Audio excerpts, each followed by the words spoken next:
Muy bien, qué bonito y qué precioso este tiempo en el que Dios nos ha permitido entonces expresarle a Él con un cántico, con adoración, con alabanza, expresar a Él también su grandeza, su majestad, ese poderío, ese amor que hay en Él. Entonces, que el Espíritu Santo coloque siempre en nosotros ese cántico de agradecimiento, de adoración a Dios en todo momento, en toda situación, no importa lo que estemos pasando, que siempre haya en nosotros un cántico de gratitud y de alabanza para nuestro Dios. Bueno, y en esta noche también necesitamos ser alimentados por la palabra, porque como la misma escritura lo dice, no solo de pan vivirá el hombre, sino de toda palabra que sale de la boca de Jehová. La porción de esta noche, bueno, primero es un mensaje corto, pero espero que quede también como que una enseñanza bien grande en los corazones. Es un pasaje de esos pasajes que se mencionan y se hablan mucho y esos pasajes que algo hemos sabido y hemos escuchado desde hace mucho tiempo atrás, quizás desde pequeños. Y es precisamente acerca de la muerte de Lázaro. Es un pasaje que tiene, digamos, como muchos sentimientos encontrados, porque es un pasaje que nos habla de como de una circunstancia de enfermedad, de muerte, pero también vino entonces el poder, la gloria de Dios levantando a Lázaro. Y hay una cantidad de cosas ahí que ocurren en este pasaje de la escritura, que sé que Dios a través de este pasaje hoy va a traer a nuestras vidas una reflexión, una exhortación bien especial, que ojalá de crecimiento y también de fortalecimiento a cada una de nuestras vidas. Les voy a resumir la historia. Es esa historia donde desde un principio Dios nos deja ver el amor tan profundo y tan especial que Jesús tenía hacia esta familia, porque la escritura dice que en el versículo 1, Juan 11:1 dice, estaba entonces enfermo uno llamado Lázaro de Betania, la aldea de María y de Marta, sus hermanas. Esta María fue la misma María de la que la escritura nos narra que un día ungió los pies de Jesús, sí, y que los enjugó o los secó con sus cabellos. Entonces, esta familia que tenía esa amistad con Jesús, un día cuando ven que su hermano Lázaro está bien enfermo, mandan a llamar a Jesús para que Jesús venga entonces y confiando y sabiendo del poder y de los milagros de Jesús, pues él sanara a su hermano y puedan estar ellas entonces tranquilas. Le envían entonces y le avisan a Jesús, le dicen, Jesús, he aquí el que amas está enfermo. Mira la expresión que usa, el que amas está enfermo. Cuando Jesús oye la noticia, simplemente él dice, esta enfermedad no es para muerte, sino para la gloria de Dios, para que el Hijo de Dios sea glorificado por ella. Y lo tremendo es que el versículo 5 dice, y amaba a Jesús a Marta, a su hermana y a Lázaro. Dice que cuando oyó pues que Lázaro estaba enfermo, entonces ¿qué hace Jesús? Se quedó 2 días más en el lugar donde estaba. Uno dice, bueno, si era una familia tan especial, si Lázaro era aquel a quien él amaba, si él amaba tanto a sus hermanas, y le dan esta noticia, y él siendo Jesús, ¿sí? Y que andaba haciendo milagros y orando por tantos enfermos, no pensaría entonces que Jesús inmediatamente iba a correr allí, a hacer algo, a socorrerlo, bueno, pero dice que no, que se queda entonces allí. Ya luego, después de 2 días, le dice a los discípulos, vamos entonces a la casa de Lázaro. Y los discípulos dicen, bueno Jesús, pero hace poco allí en este pueblo intentaban apedrearte. Y él les dice, mire, no importa, el día, la luz del día tiene 12 horas y el que camina de día no tropieza. Y simplemente debo ir allí para despertar a Lázaro. Ellos no entendían ¿A qué despertar? Era a que él se refería. Él les dice literalmente Lázaro ha muerto. Pero bueno, me alegro por ustedes de que no hayan estado allí, porque ahorita a través de lo que va a ocurrir sé que ustedes van a creer más en mí. Ellos entonces dicen, listo, vamos. Cuando se van acercando entonces a Betania, hay algo muy importante allí, dice en el versículo 18, en el 17, perdón, dice, vino pues Jesús y halló que hacía ya 4 días que Lázaro estaba en el sepulcro. Entonces, no sé, imaginémonos todo esto y démonos cuenta de algo, ¿sí? Ya definitivamente lo han esperado, han confiado en que les quiere, les ama, que hay una amistad, que hay un acercamiento, pero cuando Jesús por fin llega, ya Lázaro lleva 4 días de estar en el sepulcro. Y la escritura dice algo muy importante. Betania estaba cerca de Jerusalén, como a 15 estadios, o sea, la distancia que había entre Betania y Jerusalén, que era desde donde debía desplazarse, entonces era simplemente de 3 kilómetros. Creo que 3 kilómetros para recorrerlos, creo que máximo demorándonos mucho 1 hora o quizás 1 hora y media, lo que quiere decir que Jesús hubiese podido llegar en el mismo día en que le mandaron el mensaje, hubiese podido haber llegado y haber hecho algo. Pero mira el momento en el que Jesús llega. Entonces, cuando Marta se entera de que Jesús ha llegado, dice ahí entonces en el versículo 20 en adelante, llega allá, le informan, llega donde está Jesús y Marta le dice a Jesús, versículo 21, Señor, si hubieras estado aquí, mi hermano no habría muerto. Si hubieras estado aquí, mi hermano no habría muerto. Y se da entonces aquí como un diálogo entre Jesús y Marta. Marta en este diálogo que va a tener aquí con Jesús expresa muchas cosas que ella sabe, muchas cosas que las tiene claras porque están escritas, mas Jesús quiere llevarla un poco más allá y que aquello que ella sabe, aquello que tiene ahí, que lo ha aprendido, pueda comprender que Jesús le está queriendo enseñar, la está queriendo llevar a que esas cosas que ella sabe las lleve hasta su corazón y pueda entender y ver que Jesús quiere hacer algo grande. Pero definitivamente, aunque ella tiene todas las respuestas a lo que Jesús le va a preguntar, a lo que va a dialogar con Jesús, pero no logra enfocarse en aquello, lo que Jesús quiere que ella entienda. Porque mira lo que le dice.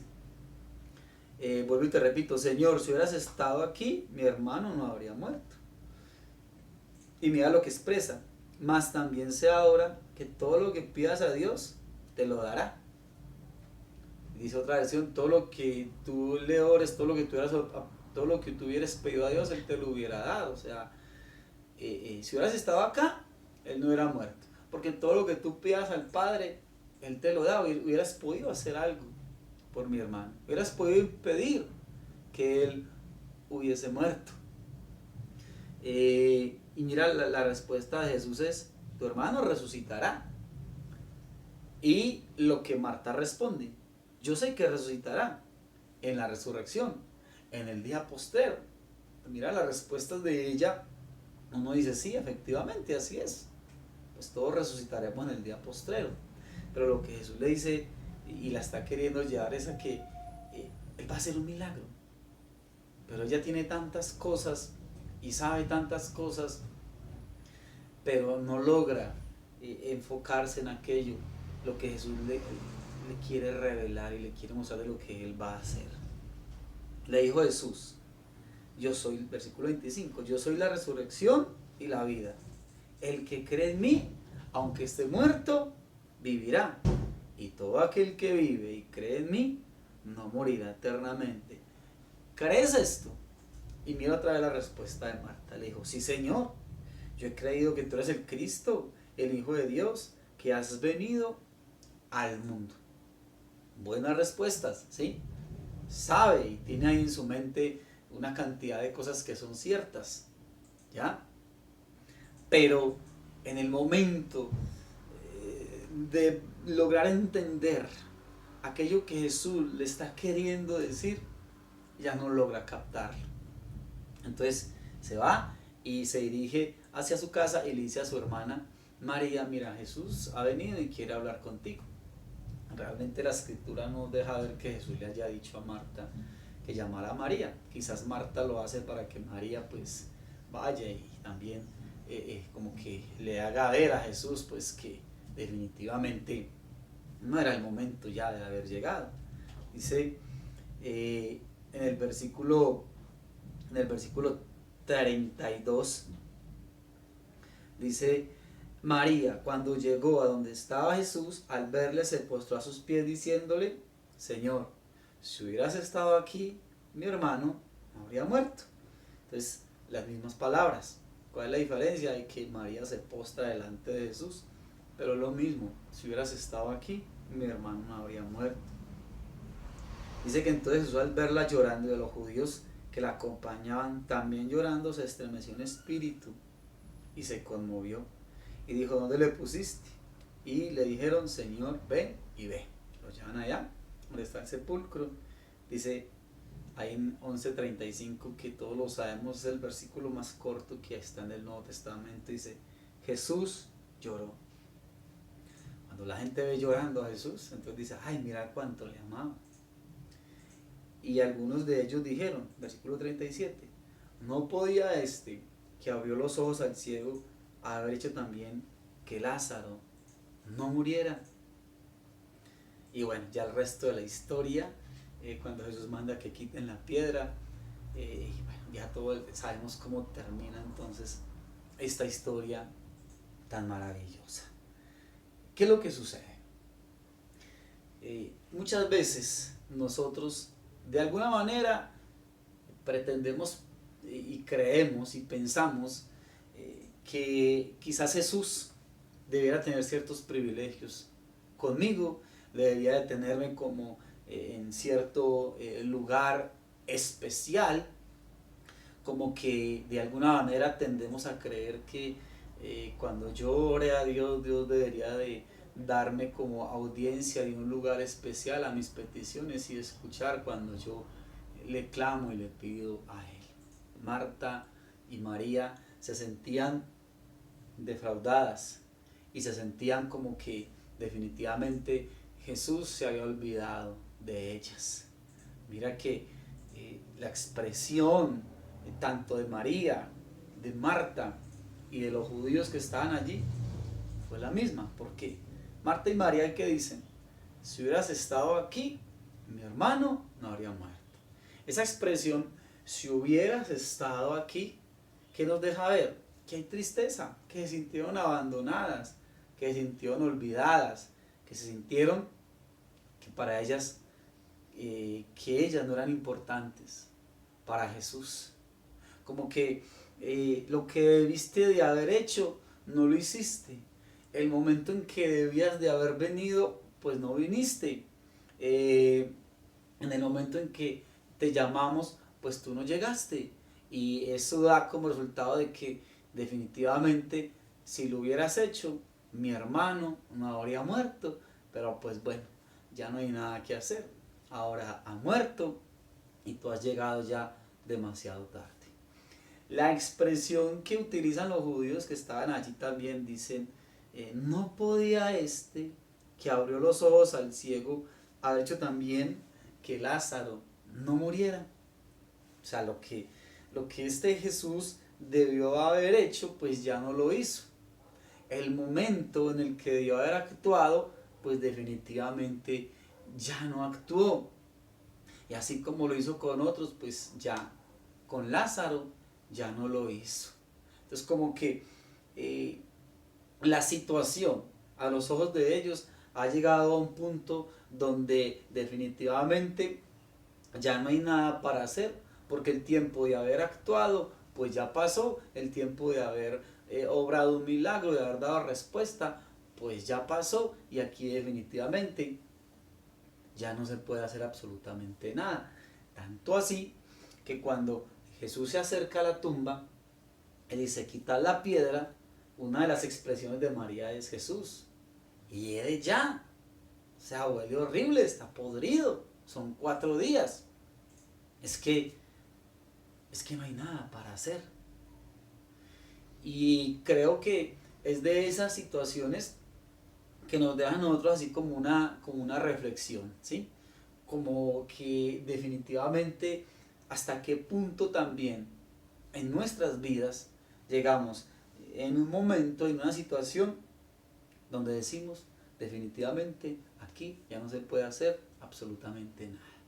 ¿Cuántas veces en nuestro caminar con Dios hemos llegado y hemos vivido situaciones en las que hemos orado a Dios, hemos esperado de parte de Dios una respuesta, le hemos pedido a Dios que haga algo, pero a medida que hemos estado esperando y hemos estado orando a Dios, como que empieza a suceder todo lo que hemos pedido que no suceda.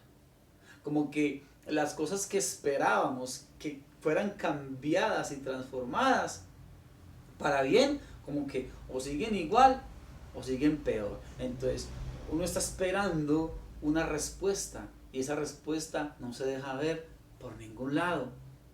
Estamos pidiendo a Dios porque no se dé la hipoteca y se dio y las cosas se fueron a peor. Estamos orando a Dios para que me ayude y que pueda entonces conservar mi empleo y nada pasó, al contrario, perdí el trabajo, orando a Dios por ese negocio para que eche para adelante y va más para atrás y va más para atrás y se quebró, orando a Dios para que me ayude con este negocio y por más que le pido el negocio antes va más para atrás y en vez de mejorar antes empeora más y más, orando a Dios por ese hogar para que se levante, se restaure y como que al contrario, en vez de levantarse y restaurarse, entonces antes se vino un divorcio, orando a Dios para que mi hijo, mi hija, entonces venga y se reconcilie y cambie de actitud y al contrario se pone peor, se va de la casa, bueno, una cantidad de cosas como que pido algo,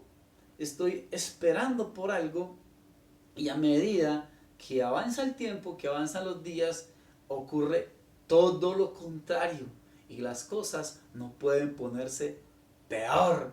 Entonces llega uno al punto ya donde dice, no hay nada para hacer. Todo lo que pedí que pasara, no pasó nada.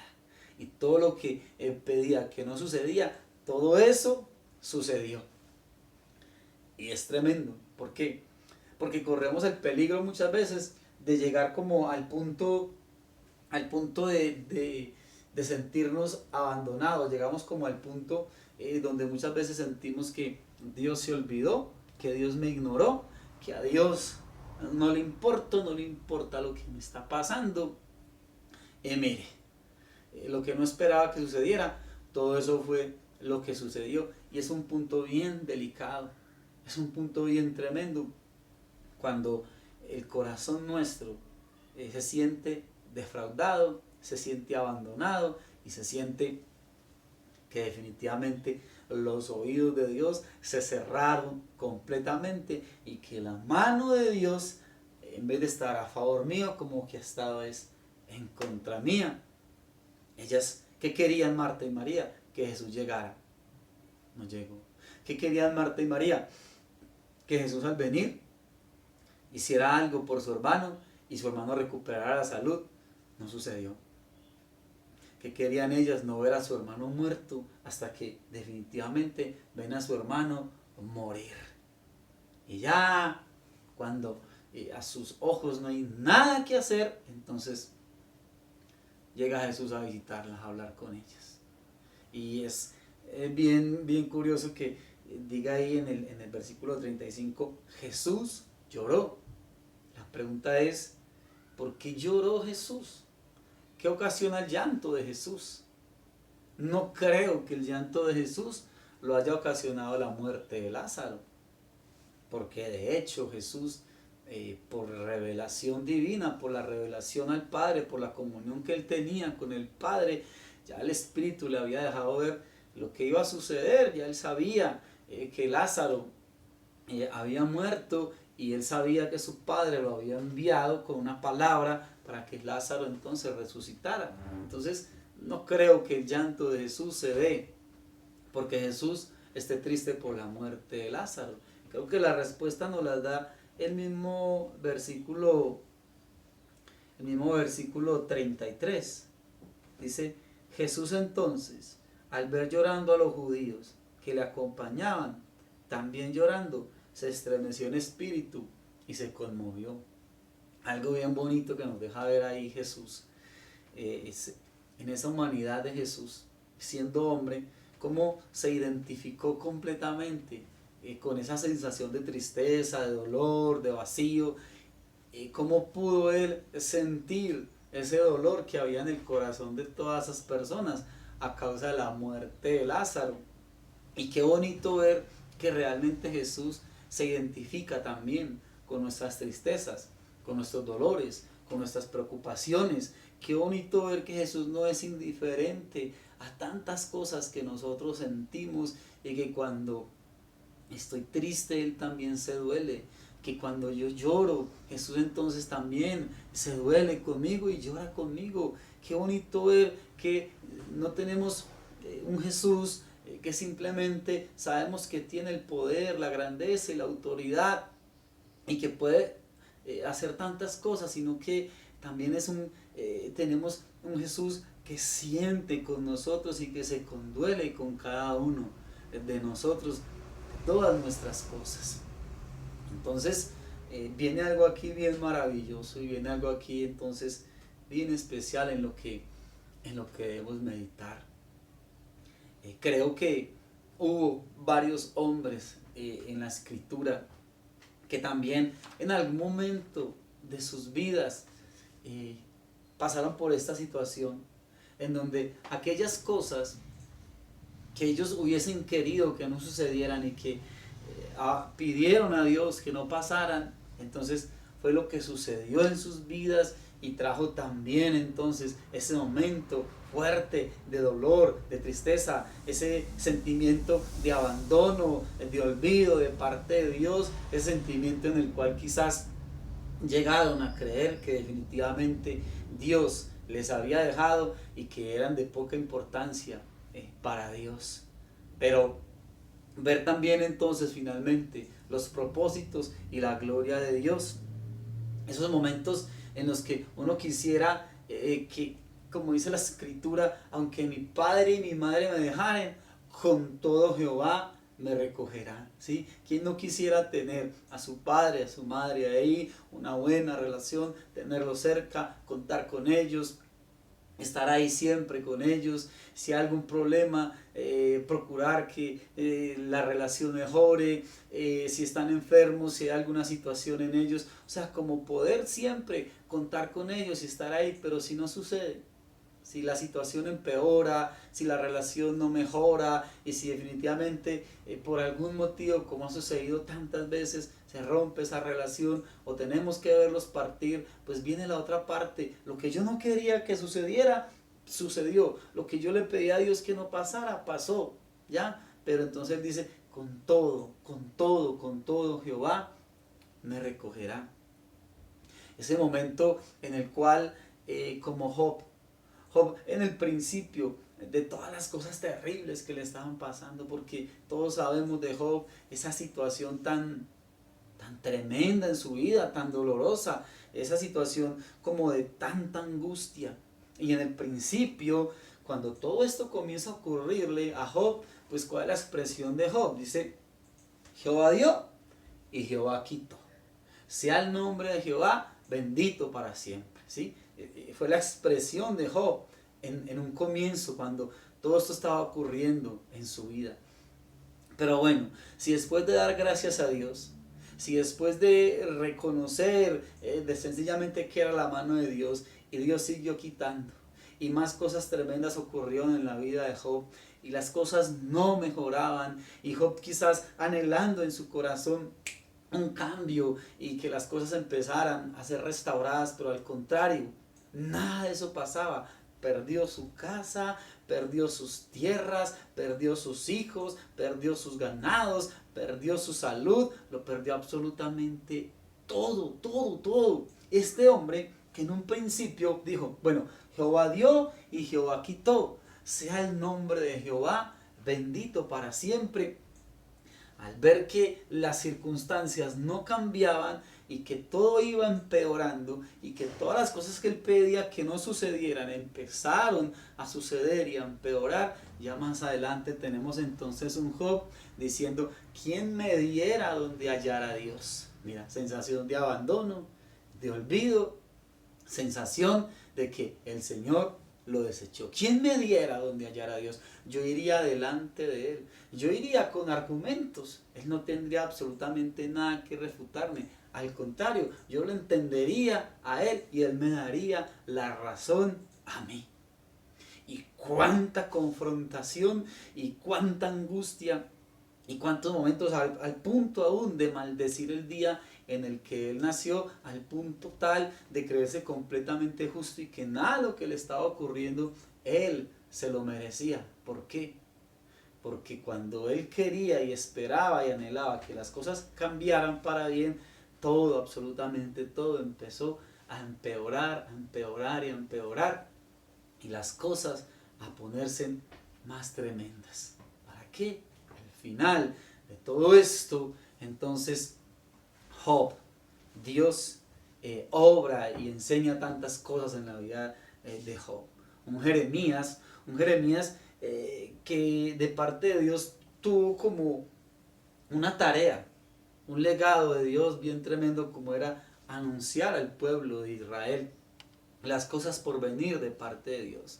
Entonces Jeremías en esa lucha, en esa confrontación, él dice, me sedujiste, Señor, me sedujiste, fuiste más fuerte que yo y me venciste. Está en el capítulo 20 y dice Jeremías que él no quería hablar, no quería decirle nada al pueblo porque tenía una lucha ahí, como que la palabra había sido como una afrenta a todo lo que él decía, todo lo que predicaba antes se venían en contra de él, pero era como un fuego ahí que él no podía apagar y tenía que hablar lo que decía. Entonces dice allá en el capítulo 20 de Jeremías, mira como dice Jeremías allí, maldito el día en que nací, versículo 14, maldito el día en que nací, el día en que mi madre me dio a luz, no sea bendito, maldito el hombre que dio nuevas a mi padre diciendo, hijo varón te ha nacido, haciéndole alegrarse así mucho. Y sea tal hombre como las ciudades que asoló Jehová y no se arrepintió. Oiga gritos de mañana y voces a mediodía. ¿Por qué no me mató en el vientre y mi madre me hubiera, por qué no me mató en el vientre y mi madre me hubiera sido mi sepulcro y su vientre embarazado para siempre? ¿Para qué salí del vientre? Para ver trabajo y dolor y que mis días se gastaran en afrenta. Otra vez, ese sentimiento entonces de que, Señor, no has hecho nada por mí, no me has escuchado, estoy solo en esto, yo hubiese querido más bien morir. ¿Para qué vine a este mundo? ¿Para qué me hiciste nacer? También la historia nos deja ver la historia de Ruth. Ruth, una mujer que definitivamente Dios fue Dios para ella mientras pudo salir de su tierra, Belén, casa del pan. Ella salió de allí con su esposo, con sus dos hijos, con la fe y la esperanza de que las cosas iban a cambiar, de que las cosas iban a mejorar. Salen de allí de Belén porque no había que comer, ¿sí? Y ella sale con su familia, pero en el camino ocurre lo que ella nunca hubiese querido que ocurriera. Pierde a su esposo, pierde entonces a sus dos hijos. O sea, la situación de la que ellos estaban huyendo y saliendo para que las cosas mejoraran, para que las cosas fueran diferentes, al contrario, todo se puso peor, todo se puso más duro, al punto tal de que lo que ella no quería que sucediera, sucedió. Lo que ella estaba pidiendo y rogando que fueran guardados, que fueran bendecidos, pues mira lo que sucede. Su esposo y sus dos hijos mueren. Entonces llega el punto allí donde ella dice, ¿sabe qué? A mí no me llamen Noemí. ¿Sí? Está la historia allí de Ruth, de Noemí con sus dos nueras, una de ellas Ruth. Entonces dice Noemí, ¿sabe qué? A mí no me llamen Noemí, o sea, no me llamen placentera, o no me llamen plena, a mí llamen amargada. ¿Por qué? Porque Dios me ha olvidado, porque Dios me ha abandonado, porque la mano de Dios ha sido en contra mía, yo salí llena y ahora no tengo absolutamente nada. Tremendo, ¿no? Llegó al punto de sentirse abandonada, olvidada, llegó al punto de sentirse que Dios no la escucha y que Dios no quería en absoluto hacer nada por ella. Entonces, ¿y qué tal también lo que ocurrió en la vida de los apóstoles?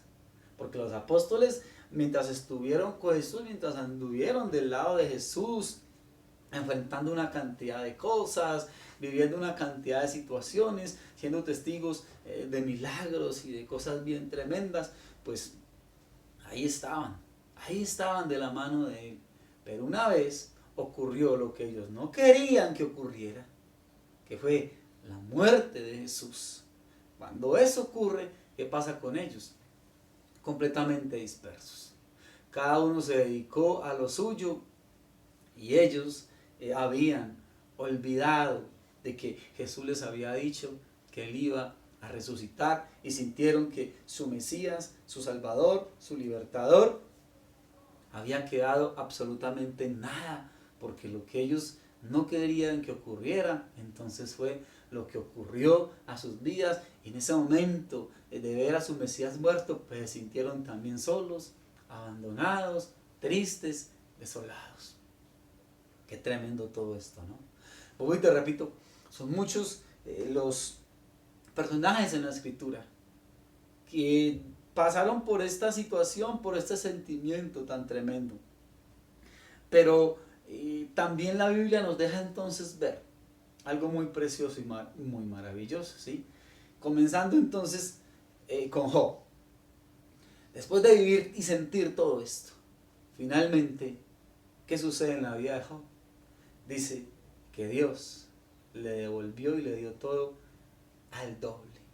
Todo lo que le había sido quitado, todo lo que había perdido, todo aquello que Job había tenido que ver con sus propios ojos, como todo se perdía, Dios entonces se lo da al doble.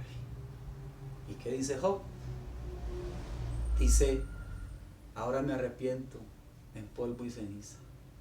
Yo hablaba cosas que no entendía, cosas demasiado maravillosas para mí. ¿Sabes, Dios? Yo quiero preguntarte y quiero que tú me enseñes, porque de oídas te había oído, mas ahora mis ojos te ven. Cuando ya para Job todo estaba perdido, cuando ya no había nada que hacer y cuando todo lo que él no quería que ocurriera, todo ocurrió, entonces ocurre lo inesperado, lo que ya en el corazón y la mente de Job, ya para él eso nunca iba a ocurrir. Dios viene y manifiesta algo tan gigante, tan sorprendente y tan maravilloso. Jeremías, que anheló morirse, que maldijo el día de su nacimiento, Jeremías que hubiese preferido haber muerto en el vientre de su madre, entonces Dios a través de su vida y a través de lo que hizo en la vida de Jeremías le permite también entonces poder ver cómo más adelante ese pueblo iba a ser un pueblo que iba a ser libertado, sacado de la esclavitud, sacado del cautiverio, un pueblo que Dios iba a tratar, iba a transformar, un pueblo al que Dios iba a llenar y a hacer de él su amada, su esposa, tantas cosas tan maravillosas que para Jeremías definitivamente él ya ni quería hablarle a ese pueblo. Cuando les hablaba querían matarlo, y un pueblo por el que Jeremías decía definitivamente, Señor, nada hay por hacer por este pueblo. La misma Noemí que tuvo que ver cómo todo se perdía, que tuvo que ver cómo lo que no quería que ocurriese, todo ocurre. Entonces, más adelante, la escritura nos deja ver ahí en el libro de Ruth algo bien bonito, algo bien maravilloso. Después de que se sintió completamente abandonada, completamente olvidada de parte de Dios, después de que dijo: Dios se vino en contra mía, a mí llamen amargada, vienen entonces las mujeres que la conocían y que habían visto todo este sufrimiento, todo este caos en su vida. Le dicen las mujeres, y las mujeres decían a Noemí: loado sea Jehová que hizo que no te faltase hoy pariente, cuyo nombre será celebrado en Israel, el cual será restaurador de tu alma y sustentará tu vejez, pues tu nuera que te ama lo ha dado a luz, y ella es de más valor para ti que 7 hijos. Y vino a ser Noemí la bisabuela del rey David, cuando ya definitivamente en el corazón y en la mente de ella no había nada por hacer. Cuando ya en su mente y en su corazón todo había sido caos, destrucción, pérdida y abandono, ocurre lo que menos ella esperaba y sucediera, y de la manera más extraña y de la manera más gloriosa, como solo Dios sabía hacer todas las cosas. Los apóstoles, que en su momento se dispersan y que en su momento lo dan todo por perdido, llega entonces el momento en el que Jesús nuevamente los reúne, se presenta a ellos como el Cristo resucitado, como el Salvador, y viene todo lo que ocurrió en sus vidas allí en Hechos de los Apóstoles. Algo que para ellos ya eso había quedado completamente en el olvido, y cosas que para ellos jamás eso ya iba a ocurrir. Marta y María, que habían expresado entonces y que le habían dicho a Jesús: mira, el momento en que debiste haber venido no llegaste, lo que debiste haber hecho no lo hiciste, el momento de actuar no actuaste, si hubieras estado aquí nada de esto habría ocurrido. Entonces ya, nada que hacer, Lázaro ya está muerto. Y es entonces cuando de una manera tremenda y sobrenatural ocurre lo que para ellas ni siquiera estaba en sus mentes y en sus corazones. Vieron a su hermano Lázaro salir del sepulcro, lo vieron resucitar. Qué maravilloso es todo esto, ¿no? Qué tremendo que llega ese momento en nuestras vidas donde Dios como que deja de ser Dios para nosotros. Como que mientras que yo pueda orar, mientras que pueda pedirle a Dios que algo pase, que algo ocurra, que haga un milagro, mientras que quizás el agua me está cubriendo y me está subiendo y me está llegando al cuello, mientras que de alguna manera pueda clamarle a Dios que intervenga, como que hasta ahí Dios es Dios real en mi vida. Pero cuando ya, hermano, el agua no solamente me ha llegado al cuello, sino que me ha tapado y me ha ahogado, como que ahí ya Dios deja de ser Dios. Como que mientras que no ocurra lo que yo no quiero que ocurra, lo que yo le estoy pidiendo a Dios que no ocurra, mientras que eso no pase, Dios es Dios.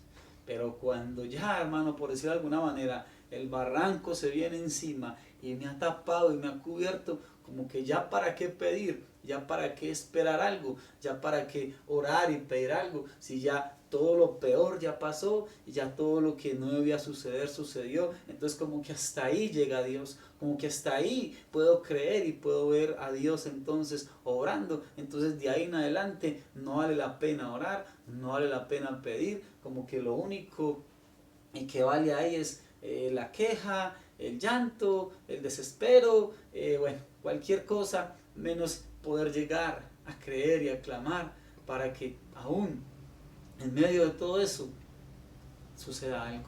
Y qué tremendo que la escritura nos deja ver entonces que nosotros necesitamos seguir creyendo aun cuando no haya nada en qué creer. Seguir esperando aun cuando no haya nada en qué esperar. Seguir clamando aun cuando a mí me parezca que ya no hay nada por qué clamar. Qué tremendo que la Escritura nos pone frente a un reto bien tremendo, bien grande y bien sobrenatural. Sigue creyendo aun cuando tu mente, tu corazón, tus sentimientos, tus deseos, tus pensamientos te digan ya no hay nada en qué creer, ya no hay nada en qué esperar, ya no hay nada que pedir, ya todo, absolutamente todo se derribó, ya todo, absolutamente todo se vino al piso, ya no hay en qué creer. Aún en ese momento, en esa situación, Dios nos está diciendo, sigue creyendo, sigue esperando, sigue confiando, sigue pidiendo, porque aún ahí yo sigo siendo Dios. Aún ahí yo puedo obrar, yo puedo actuar. Aún ahí yo te puedo sorprender y puedo hacer cosas que ni siquiera han pasado por tu mente, cosas que ni siquiera han pasado por tu corazón, por mi corazón. Amén, hermanos. Ese es el mensaje entonces en esta noche. Pase lo que pase, haya sucedido lo que ninguno de nosotros hubiésemos querido que sucediese, aún ahí Él sigue siendo Dios. Dios no es Dios solamente hasta cuando puede orar y esperar algo. Dios sigue siendo Dios aun cuando no haya nada en esta humanidad que esperar y que creer. Amén, hermanos. Quiero que oremos entonces en esta noche. Dios, mil y mil gracias. Mil y mil gracias por amarnos tanto. Mil y mil gracias por seguir siendo Dios maravilloso en nuestras vidas. Mil y mil gracias, Señor, porque aun cuando en esta humanidad pareciera que no hay nada por hacer, tú todavía, Señor, sigues obrando y sigues actuando. Aun cuando pareciera que no hay nada que esperar, sigue llamándonos a esperar por ti. Cuando creemos que nada fue hecho, tú tienes todo por hacerlo. Tú ni siquiera has comenzado, Dios. Y lo grande y lo sobrenatural nos espera, Señor. Ayúdanos, mi Rey, a estar firmes, a permanecer en ti, Señor y Padre eterno. Aun cuando todos nuestros sentidos nos quieran llevar, Dios mío, a pensar y a creer que para qué, porque aún ahí tú sigues siendo Dios y sigues siendo Señor en nuestras vidas. Te necesitamos, Padre, fortalécenos, ayúdanos, mi Rey amado, y que nos aferremos fuerte a tu mano, Dios, y que no dejemos de caminar contigo, y que no dejemos de esperar en ti nunca, nunca, Señor, pase lo que pase, amado Rey. Gracias por todo, oh Dios soberano y bueno. Te damos la gloria a ti en Cristo Jesús. Amén y amén. Amada iglesia, un abrazo muy muy fuerte para todos. Fuerte, fuerte abrazo. Y que el Señor nos permita seguir meditando en Él, en sus cosas y enamorándonos más y más de Él y aferrándonos cada día más fuerte de su mano. Muchas bendiciones.